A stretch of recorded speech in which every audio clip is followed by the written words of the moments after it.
अस्सलाम वालेकुम नाज़रीन, प्रोग्राम विजन पर राजा आते जुल्फ़कार के साथ आपकी खिदमत में हाजिर। नाज़रीन, इमरान खान साहब ने चौधरी परवेज़ इलाही की चौधराहट निकाल दी है और चौधरी परवेज़ इलाही और मोनिस इलाही पर वाज़े कर दिया है कि पंजाब का असल हाकिम कौन है। ये क्या खबर है, इस पर बात करेंगे और फिर हम आपको ये भी बताएंगे कि बिल आखिर बाबर अवान साहब का भी नंबर लग गया और वो इमरान खान की हिट लिस्ट पर आ गए हैं।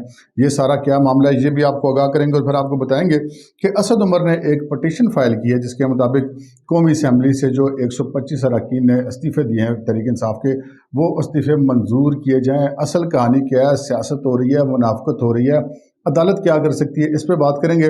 मगर इससे पहले कि मैं अपनी बात को आगे बढ़ाऊँ, आपसे गुजारिश है कि अगर अभी तक आपने हमारा चैनल सब्सक्राइब नहीं किया तो प्लीज़ कर लीजिए, साथ ही बेल आइकॉन भी दबा दीजिए ताकि जो ही कोई नया प्रोग्राम अपलोड होता है तो उसका नोटिफिकेशन फौरी तौर पर आपको मौसूल हो सके। प्रोग्राम का बाकायदा आगाज़ करते हैं ताज़ा तरीन खबर से। तो नाज़रीन, असद उमर साहब जो कि पाकिस्तान तहरीक इंसाफ के सेक्रेटरी जनरल हैं, उन्होंने एक पटिशन फाइल की है जिसके मुताबिक उन्होंने अदालत से ये इस्तदा की है कि जनाब 125 अरकान कौमी असम्बली जो हैं वो अपने इस्तीफ़े दे चुके हैं स्पीकर को, और स्पीकर को ये हुक्म दिया जाए कि वो इन 125 अरकान के इस्तीफ़ों को मंजूर करके इलेक्शन कमीशन में भिजवा दें ताकि वो नशिस्तें खाली होने का ऐलान करें।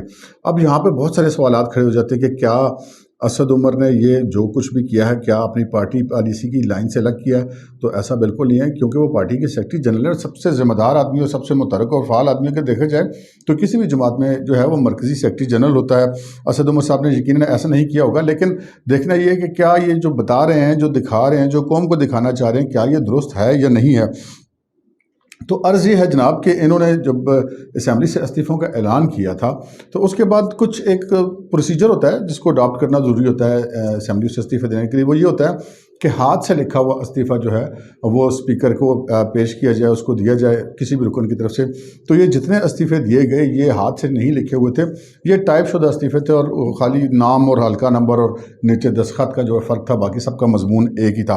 तो उसके बाद फिर जो प्रोसीजर है उसके मुताबिक स्पीकर का ये काम होता है कि वो तमाम अरकान कौमी असम्बली को बुलाता है बारी बारी और उनसे पूछता है अलग अलग कि आपने ये इस्तीफ़ा किसी दबाव के तहत दिया, आपने वाकई दिया भी है, ये नहीं देना चाहते हैं, ये नहीं देना चाहते हैं।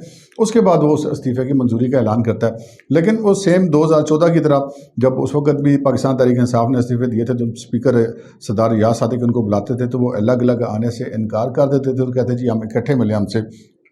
सो वो इस्तीफ़े कबूल नहीं हुए और फिर बिलाखिर सारी की सारी पीटीआई अचानक पलटी और वापस आके असेंबली में बैठ गई। और आपको वो मशहूर फ़िक्रा याद होगा, ख्वाजा आसिफ ने जब ये सारे लोग वापस आए थे तो कहा था कि कोई शर्म होती है, कोई हया होती है, और फिर ये पाकिस्तान की सियासत में ये एक इस्तारा बन गया। वही सिचुएशन इस वक्त भी है। आज तकरीबन 3-4 माह हो चुके हैं इस्तीफ़े दिए हुए हैं कौमी असम्बली के मेंबरान इमरान खान साहब समेत, लेकिन इमरान खान समेत तमाम के तमाम लोग मुकम्मल तनख्वाहें भी ले रहे हैं, मराहत भी ले रहे हैं, और वो जो जहाज़ों के आधे टिकट और जितनी फिर इवन को अदालतों में जो केसेस बन रहे हैं उनमें भी जाकर अपने आप को रुकने कौमी असम्बली ही डिक्लेयर करके तो वो कहते हैं कि जी मैं एक मुतखब रुकने असम्बली, तो लिहाजा मेरे खिलाफ ये केस गलत है या मुझे ज़मानत दी जाए, जो भी अदालत से इस्तदा करते हैं। लेकिन अभी तक वो खुद अपने आप को मुस्तफ़ी रुकने असम्बली ना समझ रहे हैं और अमलन तौर पर हैं भी नहीं, क्योंकि वो तनख्वाहें वसूल कर रहे हैं। इस सारी सूरत हाल में जब 11 अरकान ने के इस्तीफ़े स्पीकर ने मंजूर कर लिए और वो सीटें इलेक्शन कमीशन ने अगले ही दिन खाली करार दे दी, तो फिर ये रेट पटिशन सामने आई है। अब यहाँ पे ये सवाल ये पैदा होता है कि ये इस्तीफ़े देने का जो मकसद जो बज़ाहिर जो दिखाई देता था या जो पाकिस्तान तहरीक इंसाफ के मुताबिक है वो तो ये था कि जी जनरल इलेक्शन की तरफ मामला ले जाया जाए और इस्तीफ़ों के ज़रिए दबाव को बढ़ाया जाए। लेकिन क्या जनरल इलेक्शन कौमी असम्बली से इस्तीफ़ों के बाद मुमकिन है? मेरा नहीं ख्याल कि ऐसा मुमकिन है, क्योंकि जो पाकिस्तान तहरीक इंसाफ है और जो इमरान खान साहब हैं वो कतन भी KP असम्बली और पंजाब असम्बली तोड़ने के लिए तैयार हैं, क्योंकि वहाँ पर उनकी हुकूमतें बन चुकी हैं। तो ये तो पॉसिबल नहीं है कि जनरल इलेक्शन अब सूबों में ना हो रहा हो और सिर्फ वफाक में हो रहा हो या किसी एक सूबे में हो रहा हो और बाकी जगहों पे ना हो रहा हो। तो अमलन ये सूरत हाल मुमकिन नहीं है। और राना सनाउल्लाह साहब ने भी कल ही गालिबन अपनी एक स्टेटमेंट में कहा था कि अगर ये जेन्युइनली चाहते हैं कि नया इलेक्शन हो तो कौमी असम्बली के इस्तीफ़े उन्होंने दिए हुए हैं, दोनों सूबाई असम्बली भी तोड़ दें। उन्होंने कहा जी फिर हमारी हुकूमत के पास भी ये ऑप्शन बाकी नहीं रह जाएगा कि वो जनरल इलेक्शन की तरफ ना जाए। फिर इतने ये नहीं हो सकता कि 2 सूबों में और वफाक में आधी असम्बली में जो है वो ज़िमनी इलेक्शन हो रहा हो। तो अगर ये वाकई ज़िमनी इलेक्शन चाहते हैं तो सारी हुकूमतें ख़त्म कर दें, लेकिन ये ऐसा नहीं कर रहे। आपको याद होगा कि जब ये पंजाब के वज़ीर आला की खींचा तानी जारी थी तो चौधरी परवेज़ इलाही ने उस वक्त भी ये ऐलान किया था कि मैं वज़ीर आला अगर बन गया तो इमरान खान साहब ने कहा तो मैं 1 घंटे बाद असम्बली तोड़ दूंगा, लेकिन उसके बाद कई घंटे गुजर चुके हैं, इमरान खान साहब लाहौर भी होकर आ चुके हैं और चौधरी साहब से मिल के भी वापस आ चुके हैं, लेकिन अभी तक कोई ऐसी बात नहीं आई। तो ना ही चौधरी साहब जो हैं वो उन्होंने कोई 2-4 महीने या 2-4 घंटे या 2-4 हफ्तों के लिए या 2-4 दिन के लिए वजारत आला लिया, वो तो अब पूरा टाइम अपना लेना चाहते हैं, इसी वजह से उन्होंने ये वजारत आला भी लिया। सो ये जो मामला है अब अदालत इस पर फैसला करेगी। अब देखना यह है कि अदालत क्या डायरेक्शन जारी करती है स्पीकर को, या कि इस रिट पटिशन को निपटा देती है, मुस्तरद करती है, मंजूर करती है, ये तो अदालत का काम है, हमें नहीं पता। लेकिन इसमें एक इम्कान ये भी मौजूद है कि ये अदालत ये भी कह सकती है कि ये स्पीकर वाला मामला है और पार्लियामेंट के मामला में अदालत मुदाखलत नहीं कर सकती और इस वजह से ये रिट निपटाई जाती है। ये एक इम्कान मौजूद है, लेकिन फैसला बहरहाल अदालत को ज़्यादा बेहतर पता है कि उन्होंने क्या फैसला करना है।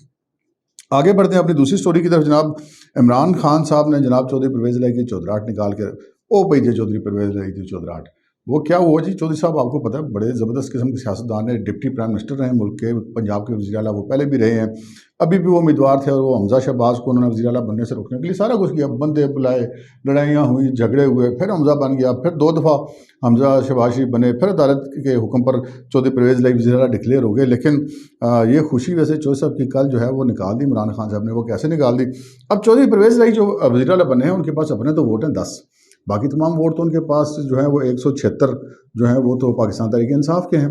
अब पाकिस्तान तहरीक इंसाफ के चेयरमैन जो है इमरान खान साहब लाहौर तशरीफ़ ले गए और आपने देखा कि उन्हें तस्वीरें भी जारी, वीडियो भी जारी हुई कि वो चौधरी परवेज़ इलाही यानी कि वज़ीर आला पंजाब की ऑफिशियल जो सीट है उसके ऊपर विराजमान रहे और चौधरी साहब और मोनस इलाही जो नहीं है वो दोनों उनके सामने बिल्कुल ऐसे मुअद्दब होकर बैठे रहे। अच्छा, इससे पहले जब इमरान खान साहब वहाँ पर पहुँचे वज़ीर आला हाउस में, तो वहाँ पर जो है उन्होंने देखा कि जब वो गाड़ी से उतरे तो चौधरी परवेज़ इलाही उनसे जैसे गले मिल रहे हैं, जैसे पंजाब में सियासत होती है जी, जफ्फी पड़ने वाली सियासत, वो आगे बढ़ के उन्होंने जफ्फी डाल के इमरान खान साहब का इस्तकबाल करने की कोशिश की।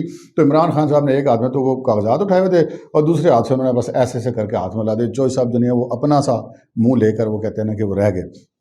खैर उसके बाद इमरान खान साहब ऑफिस की तरफ चल पड़े और चौधरी साहब भी और मोनस इलाही भी पीछे पीछे। और उसके बाद जब वो ऑफिस में पहुंचे तो इमरान खान साहब जाके वज़ीर आला पंजाब की सीट पर बैठ के। अच्छा, इमरान खान साहब जो है ना वैसे इस मामले में कोई जिसे कहते हैं ना कि प्रोटोकॉल, कोई अक़दार वगैरह का ख्याल नहीं करते। अब पहले तो वो आगे बैठ जाते थे वज़ीर आला पंजाब की सीट पर, और अगरचे कि वो भी गलत था क्योंकि वो सीट वज़ीर आला पंजाब की ऑफिशियल सीट है।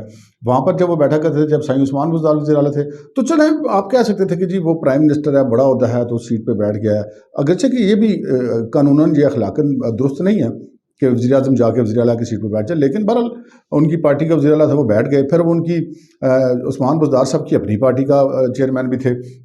यहाँ पर ये दोनों चीज़ें नहीं हैं, ना तो इमरान खान साहब इस वक्त वज़ीर आला हैं और ना ही वफाकी वज़ीर हैं, ना ही वो खुद उनके बकौल जो उन्होंने असम्बली से इस्तीफ़ों का ऐलान किया, फिर तो वो MNA भी नहीं है। लेकिन चलें, जब तक वो डी-नोटिफाई नहीं होते उनको MNA तो कंसीडर करते हैं। तो एक MNA साहब जो हैं वो जाके चौधरी परवेज़ इलाही यानी कि वज़ीर आला पंजाब की सरकारी कुर्सी पर बैठे और चौधरी साहब को आगे बिठा दिया। अब ये बात ये यानी कि मुसलसल ये दूसरी सुबकी थी। पहले वो गाड़ी से उतरे तो उन्होंने चौधरी साहब को जफ्फी नहीं डाली और उसके बाद जब वो आके बैठे तो वो वज़ीर आला की सीट पर बैठ कर वज़ीर आला और उनके साहबजादे दोनों को उन्होंने अपने सामने बिठाई रखा। अच्छा, उसके बाद फिर ज़राए का ये कहना है कि थोड़ी देर बाद इमरान खान साहब ने उन दोनों को कहा कि जनाब हम तो सीटों निकलो, मैंने यहाँ पर अपनी पार्टी के लोगों से कुछ मीटिंग्स करनी है। तो चौधरी साहब और मोनस इलाही साहब को दोनों को, चौधरी परवेज़ इलाही और मोनस इलाही दोनों बाप बेटे को वहाँ से जाना पड़ा, दफ्तर से निकलना पड़ा। तो ये साबित कर दिया इमरान खान साहब ने कि ये दफ्तर भी मेरा, ये वज़ारत आला भी मेरी, असल हाकिम मैं हूँ, तुम बस इतना ही काफ़ी है कि तुम्हारी नेम प्लेट पर लिखिए कि तुम वज़ीर आला पंजाब हो। इतनी बेबसी वाली वज़ारत आला चौधरी परवेज़ इलाही को शायद पहले कभी नहीं मिली थी। इवन कि वो स्पीकर पंजाब असम्बली होते हुए भी इससे कम से कम 10 गुना ज़्यादा बाइख्तियार थे जिस हालत में इस वक्त ये हैं। इससे पहले जब चौधरी परवेज़ इलाही साहब के लिए सिटिंग की थी चौधरी शुजात हुसैन ने और कहा था कि जी ठीक है, मुस्लिम लीग नून आपको सपोर्ट करती है, आप वज़ीर आला बन जाएँ, तो ये मैं आपको लिख के देने के लिए तैयार हूँ कि अगर इस वक्त चौधरी परवेज़ इलाही मुस्लिम लीग नून के वोटों से वज़ीर आला होते और वज़ीर आज़म होते हुए भी शहबाज शरीफ आते तो शायद वो उनकी कुर्सी पर जाकर कभी ना बैठते। बहरहाल ये एक इमरान खान साहब का भी अपना स्टाइल है। इमरान खान साहब तो अपने सामने किसी को कुछ नहीं समझते, तो उन्होंने चौधरीयों की चौधराहट भी जुनी वो निकाल कर परे रख दी है। फिर अभी तक काबीना क्या बनेगी क्या नहीं बनेगी ये भी अभी तक कोई फैसला नहीं हो सका। ये भी फैसले भी सारे इमरान खान साहब करेंगे और जो दीगर ऑर्डर्स हैं वो भी इमरान खान साहब के कहने पे सारे चलेंगे। और इमरान खान साहब जब तशरीफ़ लाए तो उनके हाथ में एक फ़ाइल थी। अब उनके हाथ में फ़ाइल होने का एक ही मतलब है कि वो कोई ऐसी फ़ाइल थी जो इमरान खान साहब किसी दूसरे बंदे के हाथ में भी नहीं पकड़ाना चाहते थे, वरना तो उन लोगों के साथ बीसियों या शायद सैकड़ों लोगों का स्टाफ होता है। जब इमरान खान साहब आगे पीछे मूव करते हैं उनकी पार्टी के लोग होते हैं, अपना पर्सनल स्टाफ होता है, लेकिन वो फ़ाइल ज़रूर इतनी अहम थी जो इमरान इमरान खान साहब ने अपने हाथ में रखनी मुनासिब समझी और वो एक लम्हे के लिए भी उन्होंने किसी दूसरे को पकड़ाना मुनासिब नहीं समझा। तो चौधरी साहब इतनी सारी गल है कि जिस वक्त इमरान खान आ जाएगा ना आप अपनी कुर्सी पर बैठ सकते हैं और ना ही अपने दफ्तर में मौजूद रह सकते हैं। आपको वजारत आला का वज़ीर आला पंजाब का दफ्तर छोड़ के बाहर निकलना पड़ेगा। जब खान साहब और उनकी पार्टी के लोग मीटिंग करेंगे तो ऐ पई है थोड़ी चौधराहट सारी। तो वो कहते हैं वजारत आला के चक्कर में चौधराहट से भी गए। इससे भी आगे बढ़ते हैं जनाब। एक और स्टोरी है कि जनाब बनी गाला में एक इजलास था और इस इजलास में इमरान खान साहब मौजूद थे, सदारत करते इजलास की।